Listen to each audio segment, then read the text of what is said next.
She sat alone at the maintenance table, the morning light stretching long across the compound, shadows sharpening the edges of steel. Her hands moved with a precision that looked rehearsed, almost ritualistic. Piece by piece, the Barrett .50 caliber rifle came apart in front of her, each component resting on the cloth like a sacred relic. But the question lingered. Why did she treat the weapon this way? Why did she move like someone who wasn't just cleaning metal and glass, but safeguarding lives she might never meet? Chen ran her fingertips along the rifle's massive barrel. 30 pounds of engineered brutality, a machine built to reach farther than most soldiers dared to imagine. Her touch was soft, almost reverent, but her eyes told a different story. They were the eyes of someone who knew exactly what could happen when even a single imperfection went unnoticed. A missed shot, a life cut short, a mission unraveling. This wasn't just about guns. It was about responsibility. She had been doing this since she was 12 back in her grandfather's garage, a veteran of Vietnam, a man who carried quiet demons in his posture, who taught her that weapons were never toys, never trophies. They were burdens, and she had absorbed that truth like oxygen. Now she was 28, a civilian contractor in a world of uniforms and unspoken rules. Outsider, teacher, sometimes doubted, sometimes dismissed, but her reputation whispered ahead of her like a ghost. Some said she could read the wind better than computers. Some said her calm under fire was unnatural. Some said she once made a shot so impossible that the record books could never acknowledge it. She never confirmed those rumors. She never denied them either. The Barrett lay open in front of her, its body scarred by sand and dust, evidence of missions it had already endured. She saw those scars differently than others did. To her, they were not flaws but memories, silent stories embedded in steel. Men had carried this rifle into darkness, had leaned on it in desperation, had trusted it when everything else around them was chaos. Now it was in her hands, and she treated it as if those echoes still lived inside. Her cloth wiped clean the residue. Her tools checked for hairline cracks no one else would notice. She paused when her reflection ghosted across the metal, and for just a breath she looked older, heavier. It wasn't years. It was weight, the weight of someone who knew that perfection was never optional. Because out there, perfection meant survival. The sound of engines broke her trance. She turned, eyes narrowing as a convoy of military trucks rolled through the gates. Dust rose in spirals around them. SEALs, a whole team returning earlier than planned. Sarah didn't look surprised. She rarely did. She simply set her jaw and picked up her pace, reassembling the rifle with practiced hands. Bolt, scope, bipod, each movement seamless, almost invisible, like breathing. She worked faster but not rushed. There was no room for mistakes, not here. When the weapon clicked back into wholeness, she lifted it gently, resting it on the range table as though placing a crown back on its throne. And that's when she saw him. Commander Jake Morrison stepped down from the lead truck, a man shaped by years most civilians never imagine.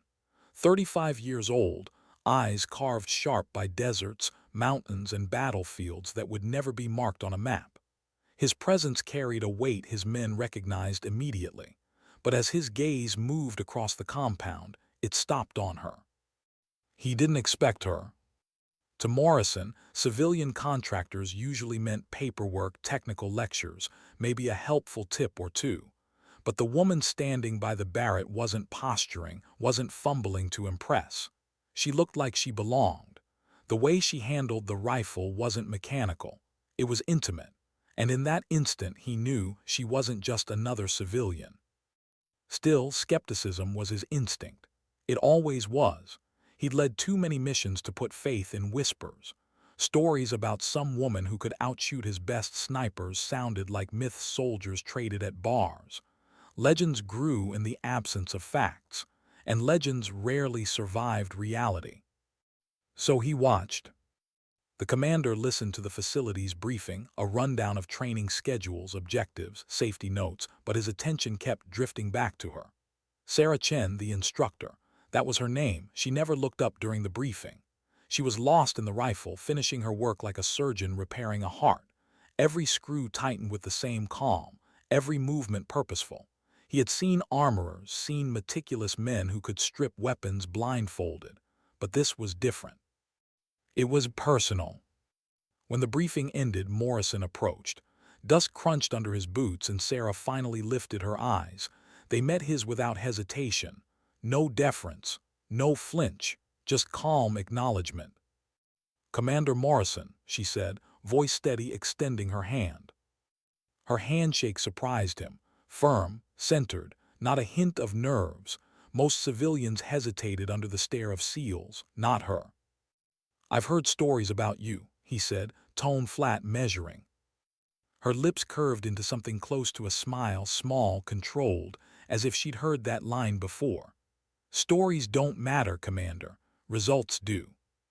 He studied her, direct, unimpressed by rank but not disrespectful, and that subtle confidence, it was rare, too rare. Behind him, his men gathered, watching her with the same skepticism he carried. They had seen instructors before, some good, some worthless, but none had ever been whispered about like this. Sarah gestured to the Barrett. "This will be your training platform. We'll push distances, extreme ranges, scenarios where the environment isn't just a factor, it's the enemy." Morrison crouched, inspected the rifle. The weapon gleamed like it had been reborn, cleaner and sharper than any Barrett he'd handled, even straight from the armory. Every detail was flawless. He exhaled slowly. Maybe the rumors weren't all smoke. Still, he didn't show it, not yet. The assessment began that afternoon. His men lined up at the range, each tested on precision, speed, composure. They were good, exceptional even. Morrison knew their limits, knew their patterns. But he noticed the way Sarah observed them, not just watching their shots, but studying their posture, their eyes, the tremor in their trigger fingers, the hesitation in their breath. She wasn't measuring their aim. She was measuring them. And that unsettled him. When the assessments ended, the sun dropped lower, casting the far hills in amber haze. Targets gleamed in the distance, some so far they were only specks. Sarah stepped forward then, the Barrett resting heavy in her hands. The air shifted. The men noticed it too. Without ceremony, without speech, she lay prone, settling behind the scope. She didn't rush.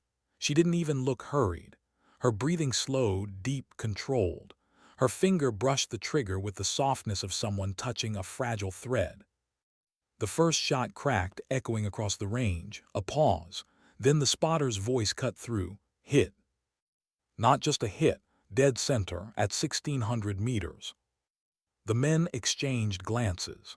Morrison felt it, that tightening in the chest when something unexpected forces you to question what you thought you knew. Another shot, farther target. The silence stretched long as the bullet sailed, nearly 3 seconds in flight. Then the call, impact, center. They stopped doubting after that. Shot after shot, distances pushed farther than doctrine allowed, Sarah's calm never breaking. The impossible began to look routine. Morrison didn't breathe as she reached for the last target, over 2 kilometers out. He didn't even realize he was holding his breath until the spotter's voice came again. "Dead center." Silence, no one moved. The air itself felt heavier. And Sarah, she just cleared the chamber, safety on, and began cleaning the rifle as if nothing extraordinary had just happened. No pride, no performance, just work. One of the SEALs broke the silence, a whisper carried on disbelief. How is that possible?" Sarah's eyes flicked up, the faintest glint of something unreadable in them. "It's not about being possible," she said softly. "It's about preparation." And then she went back to the cleaning cloth, wiping the steel as if that was all that mattered. Morrison stared at her, a knot tightening in his chest. In 20 years of service, he had never seen shooting like this, not even close. He told himself it was science, technique, math, but deep down he knew there was something more, something she wasn't saying. And that question haunted him long into the night. What was Sarah Chen hiding? Why did her training feel different from everything they'd ever known? The next morning, the team gathered at dawn, expecting another standard range day. Instead, they found Sarah already there, moving through the compound with quiet precision. Weather stations were planted across the field, sensors blinking, data screens alive with shifting numbers. It didn't look like a shooting range anymore. It looked like a science lab under the open sky.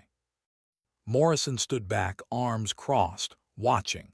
His men whispered to each other. They weren't used to civilians running their mornings. They weren't used to waiting for explanations. But something in Sarah's calm presence kept them quiet.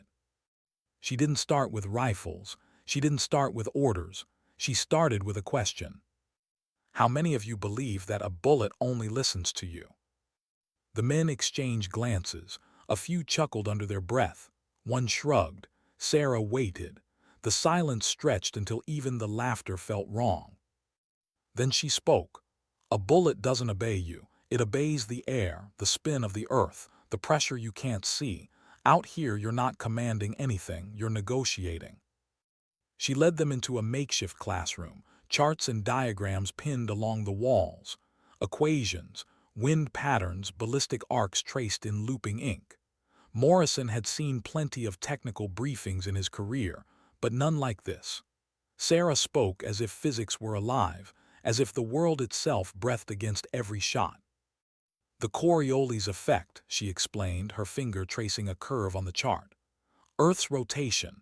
At short ranges, you can ignore it. At 3 kilometers, ignore it and you miss by a foot, maybe more. She paused, meeting their eyes one by one. A foot is the difference between saving a life or losing one. Her tone was steady, quiet, but her words landed heavy. The operators leaned forward. They weren't students often, not like this. They were used to lessons on the move, knowledge learned in fire and chaos. Yet here they were, scribbling notes like cadets. Morrison caught himself writing too, and he hated that he didn't mind. Hours passed. Wind drift, spin drift, density altitude, layers of atmosphere that shifted like invisible rivers. The science was overwhelming, but Sarah broke it down piece by piece until even the doubters began nodding. Only then did she take them to the rifles. The first exercise seemed insultingly simple, targets at familiar ranges, but she had them apply new calculations, new awareness, not just pulling a trigger but asking the environment permission. Petty Officer Rodriguez, the team's best sniper, scoffed at first. His way had always worked. He had kills to prove it. But when he tried Sarah's method, his grouping tightened instantly. He lowered the scope, stunned. He didn't say anything, but Morrison caught the way his jaw clenched. Skepticism was cracking. Sarah didn't gloat, she didn't even smile. She only nodded. That's the difference between knowing and understanding. By midday, they were hitting targets farther than they'd ever attempted. 2,000 meters. Beyond.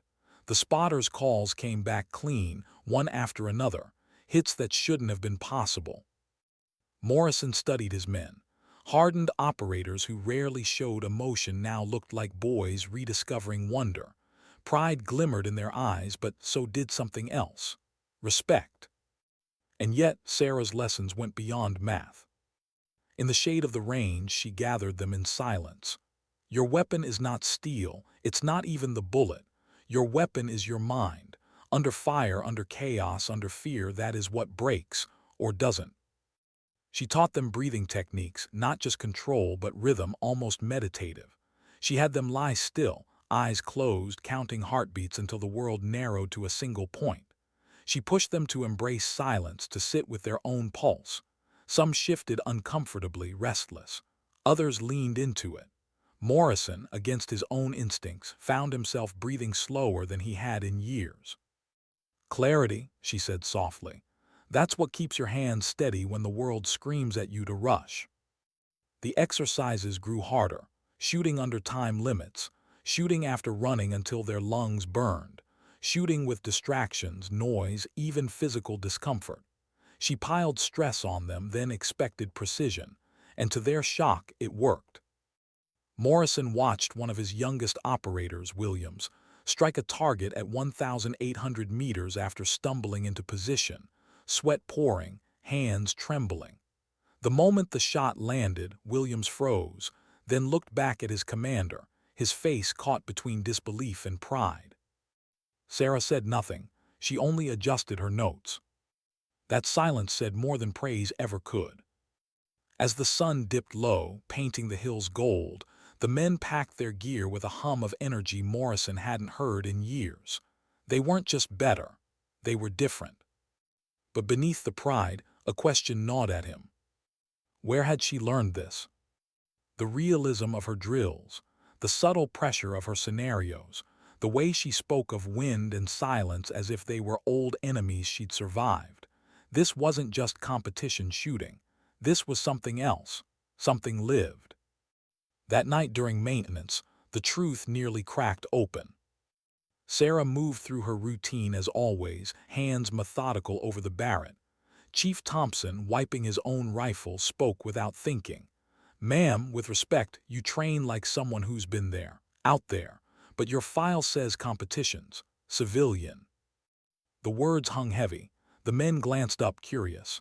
Morrison caught it too, the flicker in Sarah's expression, the hesitation. She didn't deny it, she didn't confirm it. Instead, she set the cleaning rod down, her eyes holding Morrison for a beat too long. And in that look, he saw something he recognized all too well.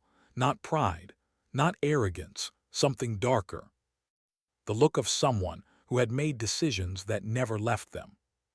"Competition shooting built my foundation," she said finally, carefully. "But it wasn't the only arena I learned in." The men waited for more. None came. She went back to the rifle, silence settling like dust. Morrison said nothing, not yet, but in his gut he knew. The whispers weren't just whispers. There was something in her past, something classified, something she carried alone. And as he lay awake that night, the echoes of her voice in his head, one thought kept him restless. What was the story she couldn't tell? The sky was already restless when they assembled. Winds gusted across the compound, tugging at uniforms, carrying grit into their eyes. Clouds broke and reformed, shafts of sunlight stabbing through like spotlights that wouldn't stay still. It was the kind of weather most training programs avoided, the kind commanders postponed for safety. Sarah Chen stood at the range with the Barrett at her side and said only, "Perfect day." The men glanced at one another. Perfect wasn't the word they would have chosen. They knew how wind chewed bullets, how light played tricks on optics. Even the best shooters struggled in shifting conditions. And yet Sarah smiled, as if this was the moment she had been waiting for. "Anyone can shoot when the air is still," she said, voice carrying just enough to cut through the gusts. "That proves nothing. The real world doesn't wait for calm skies." Morrison watched her closely. She looked almost alive in this chaos, like the storm wasn't against her but with her. She led them out, scattering instruments across the field. Small weather stations blinked under the uncertain light, mapping gusts that rose and died in seconds. She taught them to feel before they calculated, to kneel, close their eyes, and let the air press against their cheeks, to sense the shift before the numbers told them. At first it felt absurd. These were operators trained in hard data and proven doctrine, but slowly they understood. Rodriguez, skeptical, stubborn Rodriguez, muttered under his breath after a shot, "Damn, she's right." Because his round had landed perfect, and he hadn't trusted the flag or the gauge. He'd trusted the rhythm Sarah had told him to listen for. Morrison couldn't ignore it anymore. She wasn't just teaching them to shoot. She was teaching them to see the invisible. The morning was brutal. Misses piled high at first. Frustration cracked through the usual discipline of his men. One slammed his fist into the dirt, another cursed into the wind. Sarah let it all happen. She didn't soften it, didn't rescue them from their own anger. Only when the storm inside them began to burn out did she step forward. You think the wind is your enemy, she said, crouching beside the shooter still fuming at his scope. It is. It's the condition. It's the fact. You don't get to wish it away. You only get to understand it or lose to it. Her words cut deeper than doctrine, because it wasn't just about shooting. It was about life, about missions where the world never bent to what you wanted. By midday, the impossible began to bend. Targets that had mocked them hours before now fell one by one. The operators moved differently, not fighting, but adapting, shifting, breathing with the gusts instead of against them. And Sarah, she stepped behind the Barrett and showed them what mastery looked like. The wind tore across the range, dust veiled the targets, light shifted mid-breath. Any sniper would call it unworkable. But when Sarah fired, the pause stretched long, then the call came through the comms. Impact, center. Another shot, another impossible impact. It wasn't luck. It was control, the kind that didn't belong to weapons or scopes but to her mind. Morrison felt something twist in his chest. Admiration, yes, but also unease, because she wasn't just good. She wasn't even just great. She was operating in a realm he hadn't thought humans could reach. When the session ended, the team collapsed in the mess hall, eating in near silence. Sweat streaked with dust, eyes still wide from what they'd seen.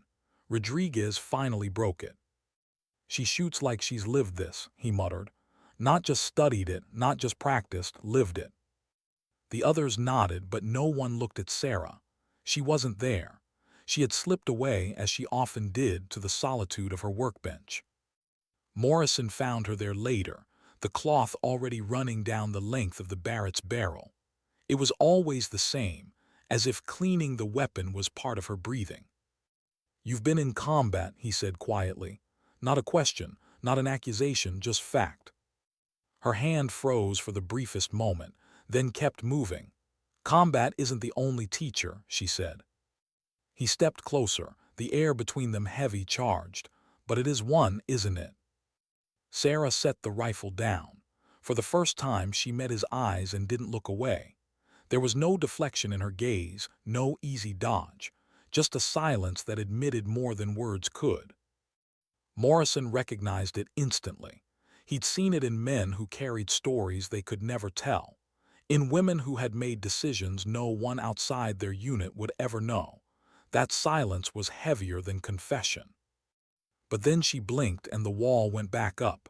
"What matters," she said softly, "is what you're teaching your men now, not where I learned to teach it." He wanted to push. Every instinct in him screamed for the truth, but something in her tone stopped him. Not fear, not avoidance, it was protection. And he understood. Some things weren't his to pry open. The storm passed by evening. The air calmed. The compound fell quiet, but Morrison couldn't shake what he'd seen. Her hands steady in chaos, her eyes carrying ghosts she would not name. And the thought that haunted him most as he lay in his bunk, staring at the ceiling. If this is what she teaches under cover, what has she done in the open? It started with an offhand question. The day's training had ended in silence, the kind of quiet that follows exhaustion and awe in equal measure. The team was scattered across the compound, rifles laid out for cleaning. Dust, sweat, and fatigue clung to every man. Sarah sat apart, as she always did, the Barrett broken open in front of her like a living thing she was suturing back together. The routine was ritual, her hands steady, her mind elsewhere. Chief Petty Officer Thompson broke it, his voice casual but carrying. "Ma'am, I've got to ask, you shoot like someone who's been in it, like someone who's had to make those shots count." The air shifted, even the wind outside seemed to quiet. The men froze, waiting. Morrison lifted his head slowly, his instincts sharpening. Sarah's hand paused on the cleaning rod. Only a second, maybe less, but Morrison saw it. The hesitation of someone who didn't expect the question, who was deciding whether to step through a door she'd kept locked. When she answered, her voice was calm, too calm. "Competition shooting built my foundation, but that wasn't the only place I learned." The silence after was heavier than words. Rodriguez leaned forward, unable to let it go. With respect, ma'am, these scenarios you're running, the way you talk about wind, about failure, that isn't just theory. That's lived. You've been there, haven't you? Her eyes flicked up, landing on Morrison. For the briefest moment he saw it again, that shadow, that weight. Then she set the rod down and stood. "Commander," she said evenly, "I'll need to speak with you privately." The men exchanged looks, tension snapping through the air. Morrison rose without a word, following her into the adjacent secure briefing room. The heavy door closed behind them with a final echo. Inside, the silence was sharper. Sarah's posture changed the moment the lock clicked. The calm instructor, the distant professional, gone. In her place stood someone harder, sharper. Someone Morrison recognized instantly. Not civilian, not contractor, operator. She didn't waste time. "What I'm about to share is classified, higher than you may think. Your men cannot hear it, only you." Morrison's pulse quickened, but his face betrayed nothing. "You've got clearance to tell me." "I requested it before bringing you here," she said, pulling a secure phone from the table. "Authorization confirmed." He nodded once, "Then talk." She drew in a breath, slow, controlled, but her eyes flickered just once with something raw. "My file," she began, "says civilian, competitions, instruction, that much is true, but for 5 years I've worked beyond the paper trail, not in uniform, not in the open, in operations where conventional shooters couldn't succeed, where conventional doctrine failed." Morrison stayed silent, letting her speak. "My role was surgical, precision beyond standard capability, missions that didn't exist on record, targets that had to be neutralized when no one else could reach them. I was contracted to agencies that don't admit what they need, and I delivered." Her voice never rose, it didn't need to. Each word carried weight. Morrison felt his chest tighten. He'd suspected, but hearing her admit it, was something else entirely. Then came the moment that cut deeper. "You've heard the number," she said softly. 3,247 meters. The room seemed to shrink around them. Morrison's heart slowed. He knew the rumors. He dismissed them as legend. Impossible, beyond physics, beyond steel and powder. "It was real?" he asked quietly. She nodded once. The air thickened. That shot wasn't for records. It wasn't for pride. It was necessity, a high-value individual, immediate threat. No other assets in position. Conventional options had failed. The window was closing. Her eyes locked on his. They were steady, but he saw it now, the shadow she carried every day. "I had seconds to calculate, seconds to adjust. Bullet flight time was over 4 seconds. Drop was more than 30 feet. Wind stacked in layers like rivers you couldn't see. I had no margin. None. If I missed, people died, so I didn't." Morrison swallowed hard, the enormity of it hitting him. "You're telling me you made the longest confirmed combat shot in history?" Her expression didn't change. "I'm telling you that the shot happened, that's all." Silence pulsed between them. Morrison's mind raced, the mechanics, the impossibility, the fact that she had carried this secret while the world saw her only as a civilian instructor. "Why isn't it known?" he asked finally. "Because it was never meant to be. The mission is buried, my role erased. Only senior command knows, and they intend to keep it that way." Morrison leaned back slowly, exhaling. He'd led missions most of the world would never hear about. But this was different. Because the woman standing in front of him wasn't just skilled. She wasn't just exceptional. She had done what the textbooks called fantasy. And she carried it like a scar no one else could see. For a moment he saw her without the armor, not the calm instructor, not the precise technician, but the woman who had once stared through a scope, heart still, breath controlled, carrying the weight of lives on a trigger. Alone. "How many know?" he asked softly. Her reply was quiet. "Fewer than you can count on 2 hands, and I prefer to keep it that way." Morrison nodded slowly. Respect burned in his chest, heavy and raw, but so did something else, sorrow, because no one, not even a warrior, should carry that kind of burden unseen. When they left the room, Sarah's mask was back in place. To the men waiting outside, nothing had changed. No one asked. No one spoke.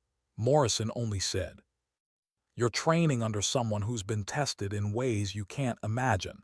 Trust what she gives you. It will save you." And that was all. But as they returned to their bunks, the whispers in his men's eyes were clear. They knew something had shifted.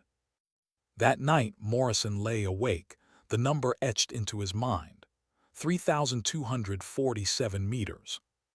He thought about the bullet, arcing through air, carving time itself before striking.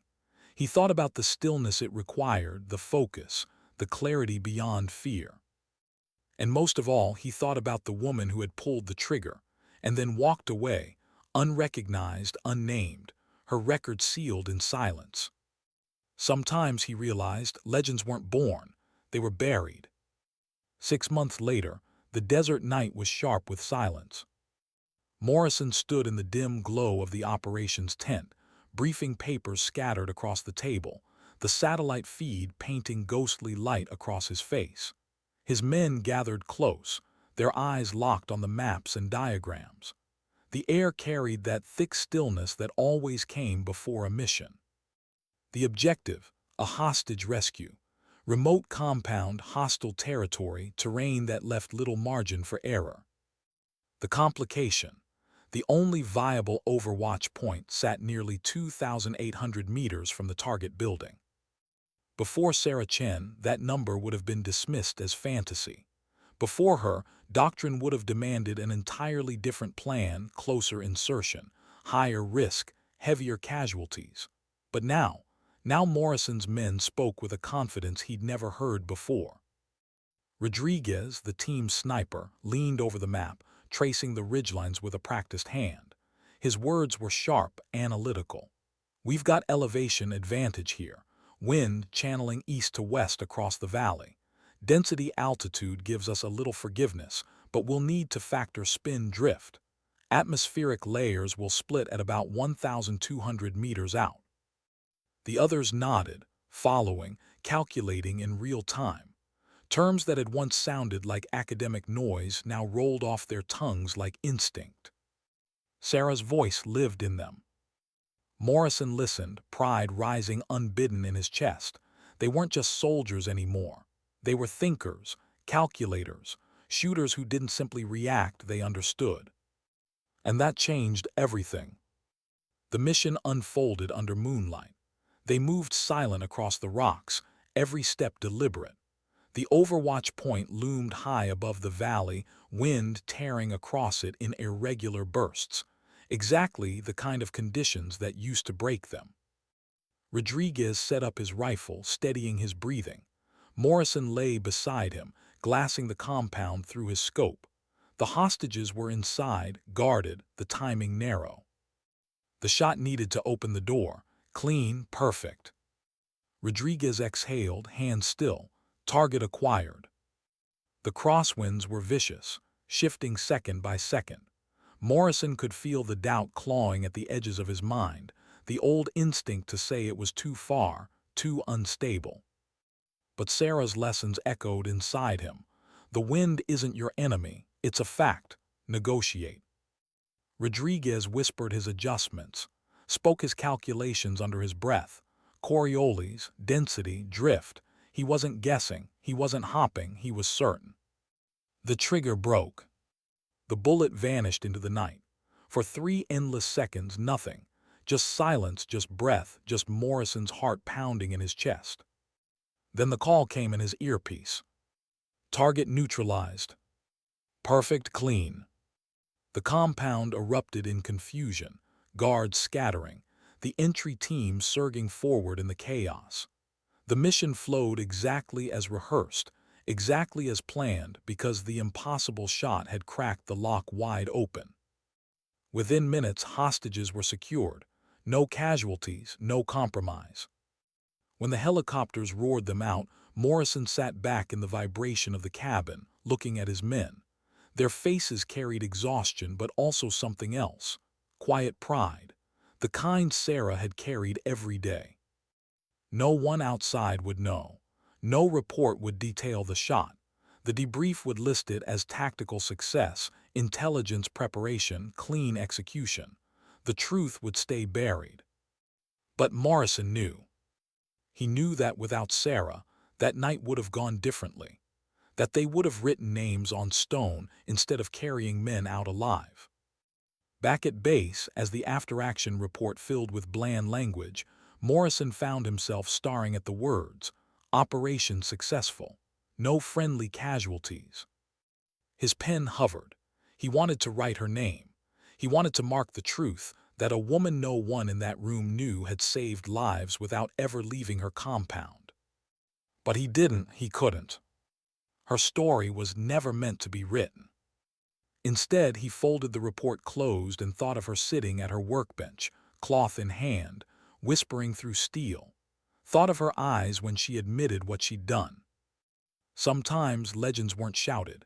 They were hidden, passed quietly, one soul to another in the form of knowledge, discipline, clarity. Weeks later, word spread through whispers across the special operations community. Not about Sarah herself, her name stayed locked, but about Morrison's team, about how they had executed a shot at nearly 3 kilometers, about how their accuracy defied every expectation. Requests followed. Other units wanted the same training, the same edge, the same impossible made possible. Sarah's influence spread like fire through dry grass, not publicly, not officially, but in the ways that mattered, one team at a time, one operator at a time. Morrison thought of it as a ripple. One woman, one rifle, one impossible truth carried in silence. And yet that silence had already saved more lives than any medal, any ceremony, any official record could. That night, as he looked out at the desert stars, Morrison felt the weight of it settle into his bones. Sarah Chen's name might never be spoken in halls of honor. Her record shot might never be written in the open. But every time a man survived because of her lessons, every time a hostage walked free because of her math, every time a bullet curved where it needed to go, her story lived. And maybe that was enough. Because some legacies weren't built for recognition. Some legacies lived only in the lives they preserved. And as the rotors faded into silence, Morrison understood the truth. Sarah's silence was her strength. Her unseen hand, the shadow behind the rifle, would echo in every mission his men carried forward. And he would never forget the woman who had taught them that sometimes the greatest victories were the ones no one ever knew. The facility looked different the next time they returned. 12 months had passed since their first training cycle. A year of missions, of hard nights and harder calls, of victories they hadn't thought possible. And yet, as Morrison led his men back through the compound gates, he felt a flicker of something unusual in their steps. Anticipation. They weren't skeptical now. They weren't waiting to be convinced. They were hungry. Sarah was already on the range when they arrived. The Barrett sat beside her, gleaming as if it had never left her care. Around her, the facility had grown. New towers stretched along the ridgelines. Advanced weather stations blinked like beacons. Targets littered the far hills, some so distant Morrison had to squint to see them even with his spotting scope. She didn't wave, she didn't smile. She only nodded once, her eyes sharp and unreadable. "Welcome back," she said simply. Rodriguez muttered under his breath, grinning despite himself. "God, I missed this." The first day didn't start where they'd left off. Sarah never repeated herself. She moved them forward into uncharted territory. This time, the focus wasn't just on shooting far. It was on shooting different. "Every doctrine you've learned," she told them, "assumes you'll be prone, stable, given time. Real life doesn't care about doctrine. Real life demands you hit the shot you shouldn't be able to." She demonstrated with quiet precision. standing, kneeling, half exposed behind cover, unorthodox positions that doctrine dismissed as unstable, even reckless. But when she fired, the shots landed perfect, every time. Stability, she explained, is not about position, it's about mind. If your center is still, the rifle doesn't matter. The men tried. At first the shots scattered wide, frustration gnawed, but slowly under her corrections, under her relentless patience, their groups tightened. Impossible positions began to feel possible. By the third day, Rodriguez was striking steel at 1,600 meters from his knees. Morrison couldn't hide his awe. This wasn't just an edge anymore. This was evolution. But Sarah wasn't finished. She introduced something she called ballistic problem solving, scenarios with no clear answer, shifting targets, variable distances, wind so chaotic it bordered on madness. She stripped away their reliance on formula, forcing them to think, to adapt in seconds. You'll never have perfect information, she told them. You'll never have certainty. The question is whether you know enough. It's whether you can act before the window closes. One drill pushed them to the breaking point. Multiple targets, different ranges, all within seconds of each other. Miss one and the scenario collapsed. Morrison tried it himself. Sweat drenched his collar, his breath ragged. His first shot hit. His second missed wide. His third wasn't even close. He slammed the bolt forward, furious. Sarah crouched beside him, calm. "Commander, stop trying to be perfect. Be decisive." He swallowed hard, her words burning. He reset, tried again. And this time, though not flawless, his shots landed true enough. Not perfect, but decisive. That night his men talked in hushed tones about how different this training felt, about how Sarah's methods weren't just skill, they were philosophy. "She's changing how we think," Williams said, his voice quiet in the dim barracks. "Not just how we shoot, how we decide." No one disagreed. On the fifth day, Sarah gathered them in the classroom. Charts and graphs again, but this time more complex. Variables layered over variables. She spoke of environmental interactions they hadn't even considered. Heat shimmer, mirage effect, atmospheric density shifts caused by terrain features. But woven through the science was something deeper. "Every shot is a choice," she said. "Every trigger pull carries weight you don't get to measure until afterward. And the truth is, the shot you don't take matters just as much as the one you do." Morrison felt the air tighten. This wasn't just instruction. This was confession. Her voice softened, almost fragile. "I've taken shots that saved lives. I've taken shots that ended them. Both stay with me. Don't think skill frees you from that. It doesn't. If anything, it chains you tighter." The room went still. His men listened, silent, each lost in the gravity of her words. Morrison studied her closely. This wasn't the calm instructor speaking. This was the operator underneath, the one she rarely let slip through. And he wondered again how much blood lived in her silence. The final day was the crucible. Sarah set up a scenario across the valley, shifting targets, wind gusts like hammers, time limits so cruel Morrison felt his throat tighten just watching. "This isn't just training," she told them. "This is threshold. Either you adapt or you break." They rotated through, each man sweating, cursing, clawing for focus. Some failed, some barely scraped through, but all pushed further than they ever believed they could. When Rodriguez completed the course, dropping his final target at 2,200 meters under crushing time, he staggered to his feet, chest heaving, and whispered, "That felt like combat." Sarah's eyes softened for the first time in days.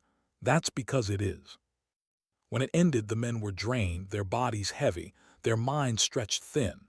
Yet their eyes burned with something Morrison hadn't seen since they were rookies: hunger. On the last night, as the team packed gear, Morrison found Sarah alone at her bench again. Always the same. The Barrett disassembled, her hands moving like prayer. "You're building something," he said quietly.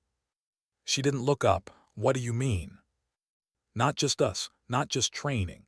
You, every time we come back, you've evolved. More methods, more science, more philosophy. You're building something larger. Her hands stilled on the barrel. For a long moment she said nothing. Then, I'm building what I wish had existed for me, before I had to learn it the hard way. Morrison's chest tightened. He wanted to ask about the hard way, about what she'd done, about the ghosts in her silence, but he didn't, not tonight. Because he saw it in her face. The past was not an open door, not yet. Instead, he simply said, "You've changed us, more than you know." Her gaze lifted, and for the briefest second something flickered, gratitude maybe, or sorrow. Then it was gone. The next morning they left, stronger, sharper, carrying lessons they would never forget. But as the helicopters lifted them away, Morrison looked back at the shrinking figure on the range. Alone, silent, always cleaning. And he wondered, not for the first time, what it had cost her to become the legend she refused to claim. It began before dawn. Morrison and his men had returned again, months later, expecting another cycle of hard drills, impossible distances, relentless pressure.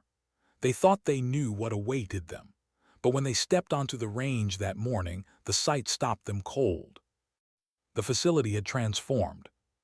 New towers climbed into the haze. Tracking systems blinked in the darkness like distant stars. Targets stretched farther than they'd ever seen before, some perched on cliff faces miles out, their outlines barely visible even through high-powered glass. And Sarah stood in the middle of it, silent, as if she'd been waiting all night. "This isn't the training you've had before," she said. "What you've learned so far, that was foundation. What you'll face now is something else entirely." Her voice carried no bravado, only gravity. The men shifted, restless but eager. Rodriguez muttered to Williams under his breath, "If this is the foundation, I'm not sure I want to know what's next." But when Sarah laid out the objectives, even Morrison felt a flicker of unease. Next-generation techniques, she called them. Not just calculations, not just ballistics, entirely new approaches that bent the limits of what rifles, bullets, and humans were supposed to do. The first was something she called predictive engagement. At extreme ranges, Sarah explained, the bullet's flight was so long that the target might move before impact. Traditional doctrine dismissed such shots as impossible, but she taught them to anticipate movement, to calculate where a man would be 4 seconds in the future, not where he was when they squeezed the trigger. They tested it, targets on tracks shifting randomly, distances beyond 2 kilometers.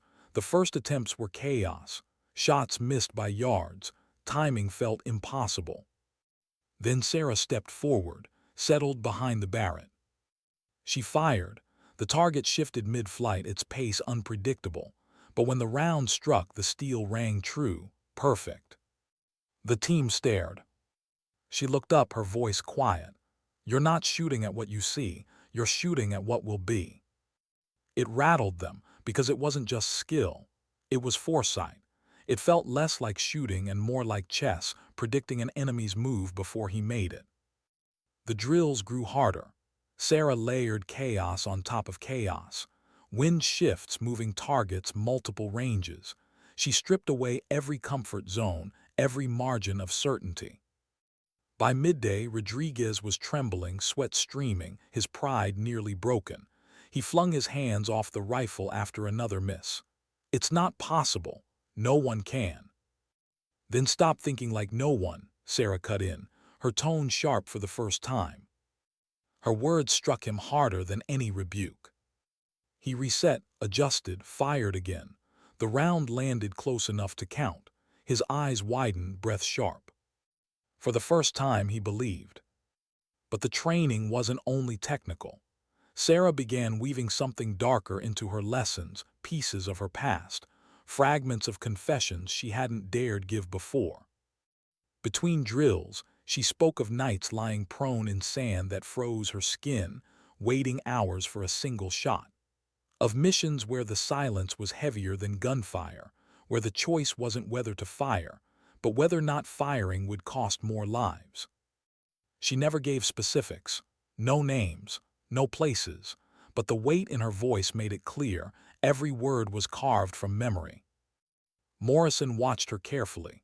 He saw how her hands stilled sometimes between explanations, how her eyes drifted, distant, as if she were back in those moments, reliving them against her will. And he felt a quiet dread settle in his chest. Because she wasn't just teaching them skill, she was passing them her ghosts. That night when the team finally collapsed into bunks, Morrison found Sarah still at her bench. Always the same. Always the Barrett disassembled, as if it was the only thing keeping her tethered. "You're pushing them harder than before," he said quietly. She didn't look up. "They're ready." He hesitated. "Are you?" Her hands froze. A flicker of something crossed her face. Not anger, not defense, weariness. "They need to know what's possible," she said, "because I've seen the cost of not knowing." Morrison stepped closer, lowering his voice. "But at what cost to you?" She met his eyes then, and for a moment the mask fell. He saw it, the cracks beneath the steel. The burden she carried, the weight she had never shared, pressing down with every word, every lesson. Then she blinked, and the walls went back up. "This isn't about me," she said simply, returning to her work. But Morrison knew better. The next day, she revealed the final drill. Targets beyond 3,000 meters. Distances even Rodriguez whispered were absurd. Conditions brutal. She called it the edge. "This is where human and impossible meet," she told them. "Where you find out what you're willing to believe about yourself." They tried, missed, adjusted, missed again. Hours dragged, frustration mounting. The men cursed, fought their own disbelief. Then Sarah lay behind the rifle. The wind screamed. The mirage shimmered, the distance mocked. She fired. And when the spotter's voice cracked over the radio, impact. Dead center. The silence that followed was heavier than applause. No one spoke, not even her. She simply set the rifle down, her face unreadable. But Morrison saw the truth in her eyes. The shot hadn't been triumph, it had been memory. The record she carried, the one she never claimed, was alive in that moment, and the ghosts it brought with it hadn't left her. That night Morrison couldn't sleep. He lay awake, listening to the hum of wind through the compound, thinking of her words, her silence, her burden. He knew now what frightened him most.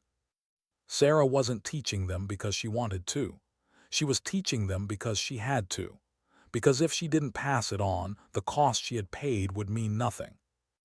And Morrison wondered how long a person could carry that weight before it broke them. The years blurred into missions, missions into scars. Morrison had lived long enough in special operations to know that no training ever stayed theory for long. It always found its way into the field, and Sarah's lessons were no different. They spread quietly, like fire under dry grass. His team returned from deployments with stories that couldn't be written into reports. Shots taken at distances once unthinkable. Decisions made in seconds that saved lives. Wind shifts read with uncanny precision. Enemy movement predicted before it happened. Each time Morrison saw Sarah in those victories, even when she wasn't there, especially when she wasn't there. Word spread in whispers, not about her by name, never that, but about the techniques, the philosophy, the change in mindset. Other units asked for the training Morrison's team had. Other commanders requested the program, not knowing the full story, only that it worked. And through it all, Sarah remained at her bench. The quiet woman with the Barrett disassembled before her, hands moving in steady prayer. On one of his return visits, Morrison walked the length of the expanded range, marveling at how far it had come. Towers lined with sensors, targets stretched nearly beyond the horizon. Soldiers from different units moved like students under a master they didn't fully understand. And in the center, as always, was Sarah. He approached her after the session, watching as she slid the rifle's bolt into place. the sound sharp, final. "You've changed the way we fight," he said simply. She didn't look up. "I've given you tools, nothing more." He shook his head. "No, you've given us perspective. You've shown us that limits are lies." For a moment her hand stilled. She let out a breath that trembled ever so slightly. And when she lifted her eyes, Morrison saw the truth there, the exhaustion, the ghosts, the memories she still carried alone. "You think I did this for you," she said softly, "but I did it for them." "Who?" he asked, though he already knew. Her gaze drifted, unfocused, as if seeing faces he couldn't. "The ones I couldn't save, the ones who didn't come home. Every shot I take, every lesson I teach, it's for them." The words pierced him, not because of their weight, but because of their clarity. Sarah wasn't building legends. She was atoning. That night, Morrison sat with his men by the barracks fire pit. Rodriguez, Williams, Thompson, hardened operators who had once doubted, now speaking in quiet reverence about the woman who had changed them. "She'll never be in the books," Rodriguez said, staring into the flames. "But she's the reason we're here." Williams nodded, his voice low. "It feels wrong, like history, going to forget her." Morrison thought about that, about the silence she carried, the secrecy that erased her from recognition. He thought about the shot, 3,247 meters, a number burned into his bones. The longest in history, a record that lived only in whispers, never in ink. "History doesn't need to remember her," he said finally. "We do." The fire crackled, sending sparks into the night, and for a moment the silence felt like agreement. Months later, on another mission deep in hostile terrain, Morrison lay prone beside Rodriguez, the overwatch position brutal and unforgiving. The distance was extreme, the wind unpredictable, the timing razor-thin. Rodriguez steadied his breathing, muttering calculations under his breath. Coriolis, spin drift, density altitude, predictive engagement, all the ghosts of Sarah's lessons spilling into the dirt beside him. He squeezed the trigger. The round flew, 4 seconds, a lifetime. And when the call came through, target neutralized, Morrison felt a chill run through him. Because in that moment, it was as if Sarah herself had been there, her steady hand guiding the shot. When the mission ended, when the hostages were free and the dust settled, Morrison wrote his report. Successful. That was all, just as before. No mention of the impossible, no mention of the teacher who had made it possible. He knew she would prefer it that way. Years later, after countless missions, after too many funerals and too few celebrations, Morrison found himself back at the range. The facility had grown again, more advanced, more students, more whispers. But Sarah was unchanged, still quiet, still alone, still disassembling the Barrett with the same reverence she had years ago. He stood for a long time, watching her, wondering how she had carried it this long, wondering what it cost her each day to live with the silence. Finally he approached. "Why do you still do it?" he asked. She looked up, her expression unreadable. "Because someone has to." Her words landed like stone, simple, final. That night Morrison sat awake in his quarters, staring at the ceiling, her voice echoing in his head. Because someone has to. And he realized then the truth that had been waiting all along. Sarah Chen would never be celebrated. She would never have medals pinned to her chest or her name etched into walls of honor. Her record shot would remain buried, her missions erased, her story sealed. But her legacy would live. In every soldier who had taken her lessons into the field, in every life saved by a shot once thought impossible, in every quiet breath of clarity before a trigger pull. That was the kind of immortality she carried, not the kind written in books, the kind that lived in silence, in shadows, in the space between life and death where only a steady hand could make the difference. Morrison closed his eyes and thought of her at her workbench, cloth in hand, the Barrett gleaming under her care. Alone, unseen, unrecognized. And he understood. Sometimes dignity doesn't speak. It simply acts.